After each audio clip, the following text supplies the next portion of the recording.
Welcome, my dear students of class 11 to this English class with me, your tutor Atinyo Sekose, and today we are going to talk about a poem here that is titled as Eve, and you would find it on page 31.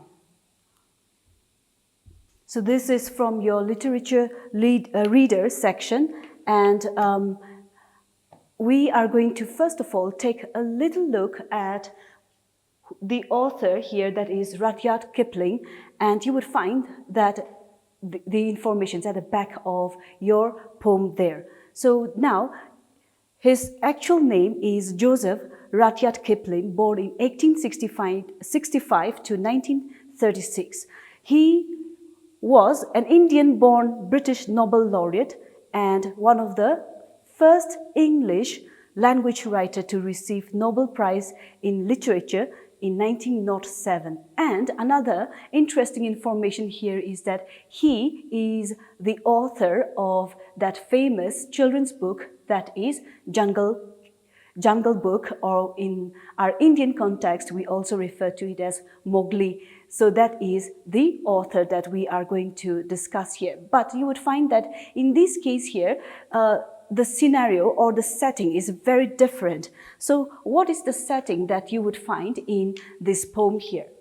The setting here is that of a very domestic setting, in the case where we find a father's advice to his son or to a son here. So this poem is all about advice or wisdom that are taught to his, or we can also say in this case, in some case, to the children. So that's what we have here, the setting. Now, what are these advices and what does it have to do with the son here?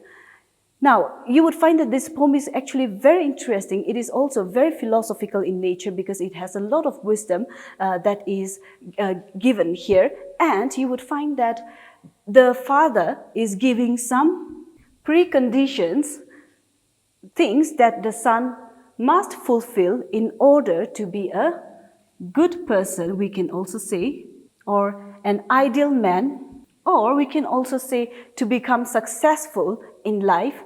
So those are the advices that the father is giving to the son here, the preconditions. So we would find that in the structure of the poem, almost all the first stanzas are dealing with the preconditions. If you can keep these kind of things, if you can do these, and so on. So now let's take a look at the significance of the title here. Here it says Eve, and we all know that this is to do with conditionals. So coming back to the preconditions, conditions that the father has laid out for the son in order to become successful. So, and then we are also going to find out what would happen to the person if he or she is able to fulfill all those conditions. Successful in what manner? We are going to find out.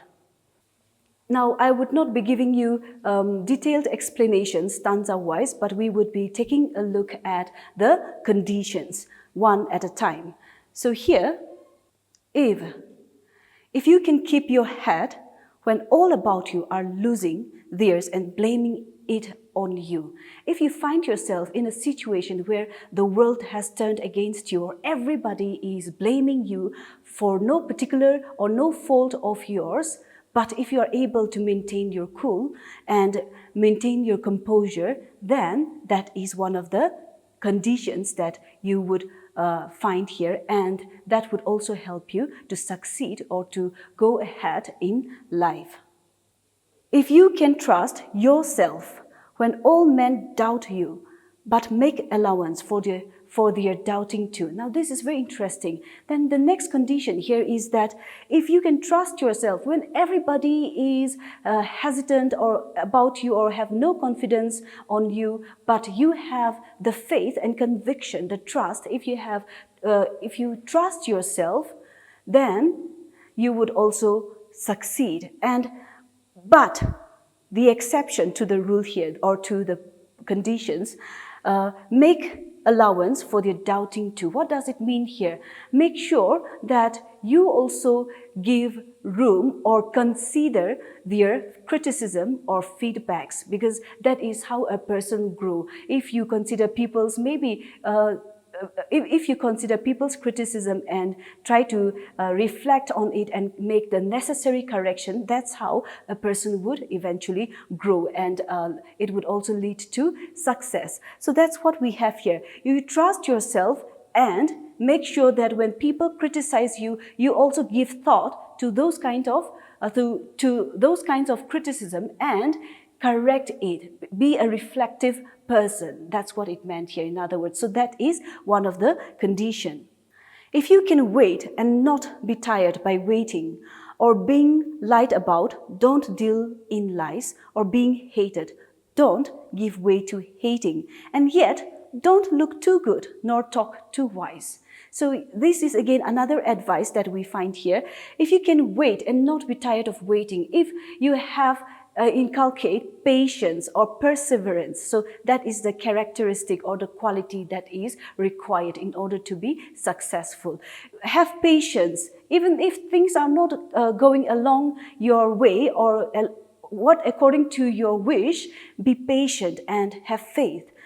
And when people lied about you and deal in lies, if everything else is feels as though it is a big lie, do not become a part of that. Or being hated, don't give way to hating, which means do not be a part of it. Do not give into hating those things itself, because hatred covet hatred. So that is the simple advice that we find here. And yet, don't look too good nor talk too wise. Interestingly, here the poet is also advising his son that to be confident, to trust in himself, but at the same time, do not be too overconfident that he or she would likely become arrogant.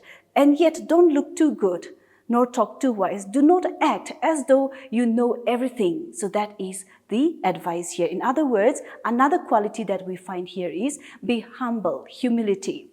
If you can dream and not make dreams your master, if you can think and not make thoughts your aim. Now, here is another interesting advice here. If you have visions and dreams, but it's important to have visions and dreams and to make plans.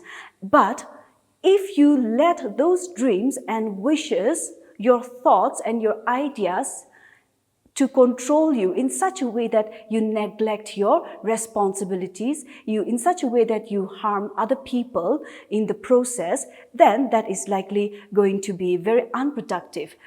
So that's what we have here. So that's why do not make those dreams or wishes to control you.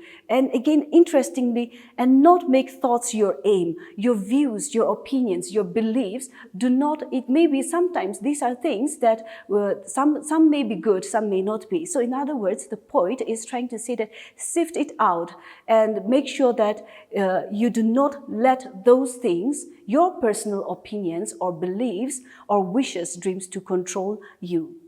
If you can meet with triumph and disaster and treat those two impostors just the same. Now here is a very interesting personification here in impostors. What is being personified here? We all know that personification is when an inanimated object or when a non-living thing is given lifelike qualities here. So triumph and disaster are being personified as impostors, as pretenders, pretentious people. So we see here the personification. And why is the poet saying that these two are impostors? Why? Because these two are not permanent. In life, in the course of life, you would find that in some case you would find yourself become successful. In some cases, you may fail at certain things. So that is what we have here. It is not one-way success and one-way failure. It is not like that. So these are very temporary things. So that's why it may also misguide a person into thinking that at one point of time when you become successful, you become arrogant and then again, when you come across failure, then you become so sad with no willpower to move ahead. So that is the imbalance that would be caused by triumph and disaster. So that's why the poet is saying that these two are impostors, and that the son or one should treat these two equally on the same footing or level.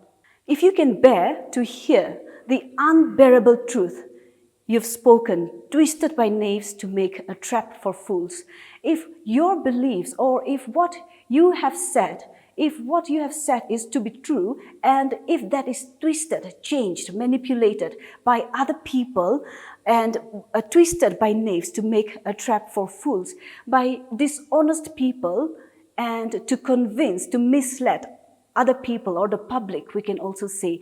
And in that sort of a situation, if you maintain your composure again, and if you are true to yourself and do not deal in those lies and so on, again reflecting back to the previous conditions here.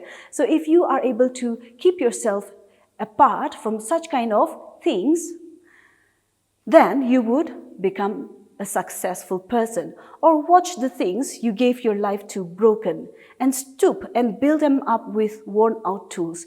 Or in another situation, if you have put all your effort into something and let's say you have created a great thing, or you have become very successful, but in a few seconds, in a matter of seconds, let's say that you have lost all those things, things which are of value to you. And if you feel disheartened and broken in that way, make sure that you do not give into or stay broken. That's what the poet is saying here. Stoop down, bend down, pick those bits and pieces up again. In other words, find the strength to pick up those bits and pieces and build them up with worn-out tools. Maybe the only thing that you have here is the will and the conviction that your dream is going to work, or your investment is going to work, let's say, or your wishes is going to work. So the only thing that you are left with is your willpower. And so this can be a worn-out tool. You have used it in the previous cases and you have encountered failure, but you pick that willpower again. I'm going to do it again. If you put it in such a way, if you pick that up again and build on that dream again, then you are using worn-out tools, and you will be able to have perseverance, the quality of perseverance. So in other words, in the face of misfortune, when everything is lost, begin again from scratch with whatever you have left. If you can make one heap of all your winnings and risk it on one turn of pitch and toss, and start again at your beginnings and never breathe a word about your loss. Here is also, again, we have here the dignity and the humility that a person must possess here. If pitch and toss here is a gambling game. So in other words, the poet is also trying to say that life is like a game. You would have to, sometimes you lose, sometimes you win, sometimes you have to be a good winner and also learn to be a good loser. So that's what we have here. If in a heap of all winnings, if you have invested all of your efforts, let's say, into making something, creating something, but lost everything at one go, do not complain of your failure and never breathe a word about your loss. Don't go and complain about how you have lost this and that and so on, but instead pick it up from scratch. So that's what the poet is also conveying here. If you can force your heart and nerve and sinew to serve your turn long after they are gone, and hold on when there is nothing in you except the will which says to them, hold on. If you have lost everything, if you have encountered misfortunes after misfortunes, if you have a lot of missed opportunities or chances and you felt disheartened, do not give into those kind of brokenness, but build up that willpower. That's what the poet is saying here. Build up every strength that you have, your heart, your nerve, and your sinew, and to serve that long after they are gone. Here in this case here, those missed opportunities you may be waiting, have patience in waiting. That's what he had also mentioned here. So have the courage, have perseverance, and wait for your turn, because everybody gets a break at one point or the other in life. So wait for that opportunity and hold on. In other words, never give up. Hold on here is never give up. Even if you have come across bad situations, or even if you felt very sad or disappointed, regret and so on, do not give up. Have that willpower to fight back. That's what he said here. If you can talk with crowds and keep your virtue, or walk with kings, nor lose the common touch. If you find yourself successful and in a position where you are able to have a lot of, or mingle with a lot of sections of people who are famous and rich and great, but if you keep your head, in other words, if you find humbleness, humility, and find association and understanding with the poor people, the weaker section of the people. In other words, blend in. That's what we have here. If you have such kind of humility and quality, then you are likely to succeed. If neither foes nor loving friends can hurt you, if all men count with you, but none too much. Here is a very interesting line here again. Be dependable in such a way that people would count on you, but do not be too dependable that people would take advantage of you easily through flatteries or dishonesty and so on. At the same time here, make sure that you do not become too dependable on other people. And that way, you would also have friends who would never betray you, and you would also have enemies who would not bring you great harm. In other words, be respectable.